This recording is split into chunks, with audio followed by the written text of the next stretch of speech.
میں نے جیسے پہلے بھی کہا کہ چیف جسٹس بننا تو اعزاز اور خواب ہوتا ہے اور اعزاز کی بات ہوتی ہے, تو وہ کیا ایسے کوئی سویر قسم کے ان کو لگتا تھا الزامات آئیں گے جس کی وجہ سے انہوں نے کہا نہیں, اس سے پہلے ہی آپ کو الگ ہو جانا چاہیے؟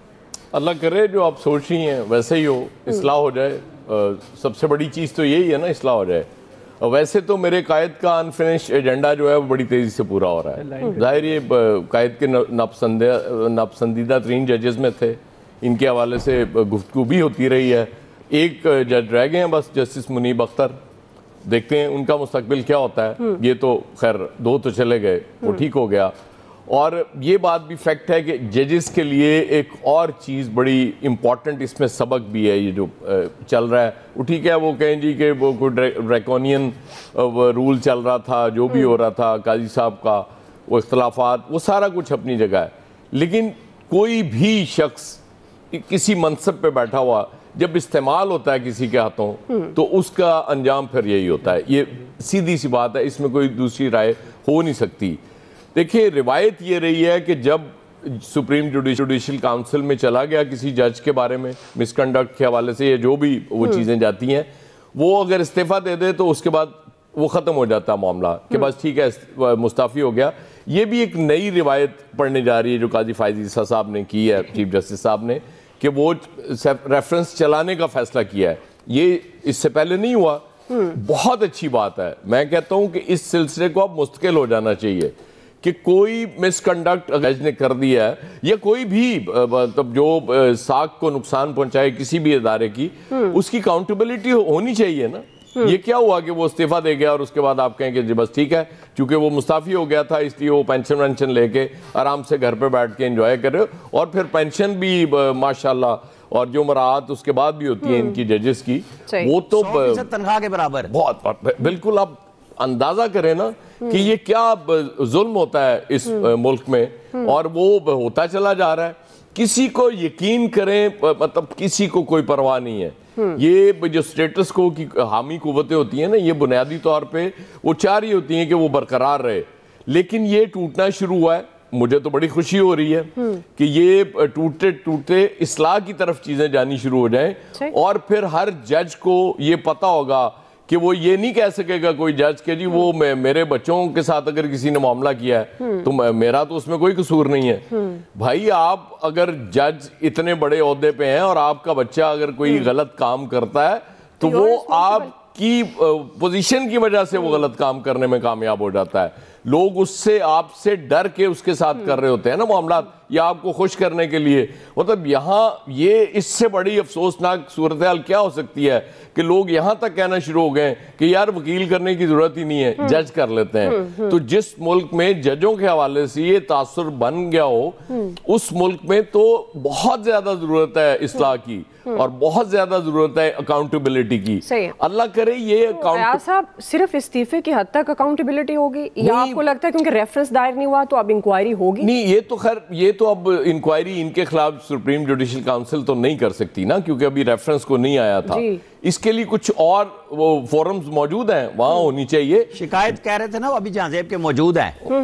اچھا ٹھیک ہے. بہرحال میرا خیال ہے کہ وہ مظاہر نقوی صاحب کے خلاف ہو رہی ہے, اسی سے بہت چیزیں اسٹیبلش ہو جائیں گی, بہت کچھ فیوچر کے لیے کورس بن جائے گا کہ کوئی جج اگر یہ سمجھتا ہے کہ میں استعفیٰ دے کے آرام سے تنخواہ اور وہ پینشن تنخواہ کے برابر مراعات لے کے گھر بیٹھ جاؤں گا, تو کل کو 10 دفعہ کوئی جج سوچے گا. اور جو قاضی فائز عیسیٰ صاحب کہہ رہے ہیں نا ہماری ساکھ سپریم کورٹ کی ساکھ, حضور ساکھ آپ کی اوورال برباد ہوئی ہوئی ہے. یہ صرف سپریم کورٹ کی نہیں, آپ ہائی کورٹس میں چیک کر لیں, نچلی تک چھوٹی عدالتوں کا تو بات ہی کرنے کی ضرورت نہیں ہے. لوگ یقین کریں, یہاں تک کہتے ہیں کہ آپ کا قتل کا مجرم ہے نا, لائیں ہم ضمانت کرا دیتے ہیں, لائیں ہم اس کو بری کرا دیتے ہیں. جس ملک میں یہاں تک معاملات بگڑے ہوں وہاں تو اکاؤنٹیبلٹی کی بہت زیادہ ضرورت ہے.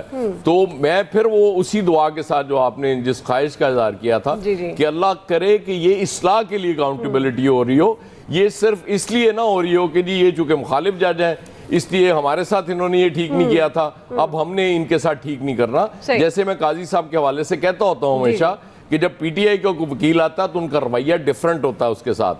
وہ اس سے پوچھتے ہیں کہ بھائی تم کون ہو, کیوں آئے ہو, اس کے نام کے ساتھ سردار بھی انہیں برا لگتا ہے. تو قاضی صاحب کو بھی تھوڑا سا یہ ایک تاثر دور کرنے کی ضرورت ہے کہ میں اس ملک کا چیف جسٹس ہوں، ٹھیک ہے، کسی جماعت میں کسی جماعت کا چیف جسٹس نہیں ہوں، حالانکہ وہ کہہ چکے ہیں، لیکن انہیں اپنے رویے اور طرز عمل سے بھی یہ ثابت کرنا پڑے۔ چلیں، آپ سمجھتے ہیں کہ ابھی یہ وقت ہے جب عدالتیں خود کو ٹھیک کر سکتی ہیں، اور واقعی یہ بات درست ہے، ججز بھی احتساب سے بالا تر نہیں ہوتے ہیں کسی بھی ادارے میں۔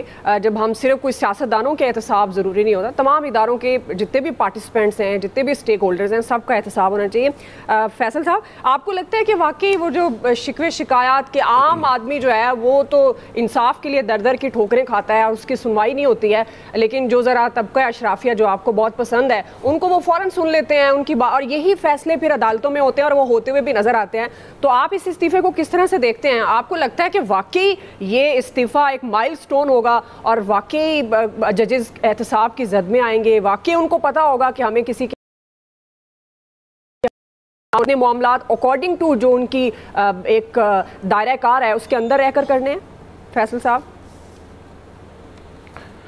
اگر آپ اس ملک میں ڈیٹا جمع کریں نا، ڈیٹا عام آدمی کا کہ وہ اس ملک میں سب سے زیادہ کن کن لوگوں سے نفرت کرتے ہیں، تو دوسرے اور تیسرے نمبر پہ عدلیہ کا اور ججز کا نام ہوگا۔ جہاں لوگوں کے یقین کامل ہے نا کہ یہاں سے عام آدمی کو انصاف نہیں ملتا، وہ ہمارے ملک کی عدالتیں ہیں، اور یہ شرمناک بات ہے ججوں کے لیے۔ ان ججوں کے ساتھ صحیح ہو رہا ہے، غلط ہو رہا ہے، لیکن یہ رحم کھانے کے قابل نہیں ہے۔ ان سے کیسے رحم کھایا جائے جب ایک عام آدمی کو انصاف نہ ملتا ہو اور طاقتور آدمی کے لیے جو ہے وہ آدھی رات کو بھی جو ہے وہ عدالت کھول دی جاتی ہو۔ جہاں ایک کرائے کے مکان کا جو کیس ہے نا وہ 50 سال جو چلتا ہو، کرائے کے مکان کا کیس جو ہے نا، جہاں ایک بیوہ کے مکان پہ قبضہ ہو جائے، زمین پہ قبضہ ہو جائے تو 50 سال تک بیوہ مر جاتی ہے، اس کو انصاف نہیں مل پاتا، لیکن طاقتور آدمی کو جو ہے وہ 24 گھنٹے میں اس ملک میں جو ہے وہ انصاف مل جاتا ہے۔ عام آدمی کو ان سے کوئی ہمدردی نہیں ہے بالکل۔ آپ جس کو آپ اس کی جو ہے نا اس پہ آپ وہ بھی کروائیں، بلکہ ووٹنگ بھی کروائیں اپنے پروگرام میں، آپ کو اندازہ ہو جائے گا کہ عام آدمی ان عدلیہ کے بارے میں قدم بڑھاؤ فیصل، میں تمہارے ساتھ ہوں۔ دنیا میں ہم نیچے سے ٹاپ پہ عدلیہ لا کے آئے ہیں۔ یہ پاکستان دنیا میں ان عدالتوں کے بارے میں پاکستان کی عدالتوں کی ریٹنگ کیا ہے؟ ان لوگوں کو شرم نہیں آتی؟ اتنی جو ہے وہ بڑی بڑی یہ باتیں کرتے ہیں، اور عملی زندگیاں ان کی کیا ہیں؟ اس ملک کا جن لوگوں نے انصاف کا قتل کیا اس میں یہ انصاف کے محافظ سب سے نمبر 1 پر آتے ہوں گے۔ یہ انصاف کے محافظ ہیں جو انصاف پہ جو خود جو ہے وہ ایک جو ہے وہ دیوار پر تالا لگا کر بیٹھ گئے انصاف پہ، جہاں عام آدمی کی جو ہے وہ رسائی ختم ہو گئی، عام آدمی کی رسائی ختم ہو گئی۔ یقین کریں کچھ بھی نہیں ہے۔ یہ جو ایاز صاحب کہہ رہے ہیں نا، اعلیٰ جیسے آپ اس ماتحت عدالتوں کے اندر جو سیشن کورٹس ہیں، وہ وہاں پہ جو ظلم اور بربریت ہے نا، جو ظلم اور بربریت ہو رہی ہے، وہ مطلب شاید ہی دنیا کی کسی عدالتوں کے اندر جو ہے نا اس کی مثال ملتی ہو۔ یہ وہ کہتے ہیں نا پاکستان کی عدالتیں 147 نمبر پر ہے، یقین کریں ان میں ماتحت عدالتیں، ان کا سروے اور ڈیٹا شامل نہیں ہوگا۔ کیا تذلیل ہوتی ہے عام آدمی کی ان عدالتوں میں، ایک انسانی روح بھی کانپ جائے۔ اگر آپ 10 کسی اپنے ذاتی کام سے وہاں چلے جائیں تو وہاں عام آدمی کا کیا اشر ہو رہا ہوتا ہے، اس کو دیکھ کے یہ سارا بگاڑ ٹھیک ہونے جا رہا ہے؟ آپ یہ سمجھتے ہیں کہ بعد ایک یہ خود سوال ہی نہیں پیدا ہوتا کیسے بگاڑ کوئی بگاڑ یہ تو سب اپنے مفادات کی جنگ جو ہے وہ مفادات بچانے کے لیے جو ہے وہ اپنی پینشن بچانے کے لیے جو ہے وہ کیا کہتے ہیں استعفے دے رہے۔ یار خدا کی پناہ، یہ تو ابھی لوگوں کو معلوم چلا ہے کہ ان لوگوں کی تو پتہ ہی نہیں تھا عام آدمی کو۔ یہ تو جب ان کا مظاہر نقوی صاحب نے جو ریزائن کیا ہے اس کے بعد معلوم چلا کہ جتنی تنخواہ اتنی پینشن، گاڑی الگ، ملازمین الگ۔ بھائی کیا ہے آپ لوگ، کیا ہو یار، کچھ خدا کا خوف کرو۔ اور فیصل بھائی گاڑی بھی بک ویلیو پہ لے جاتے ہیں ساتھ۔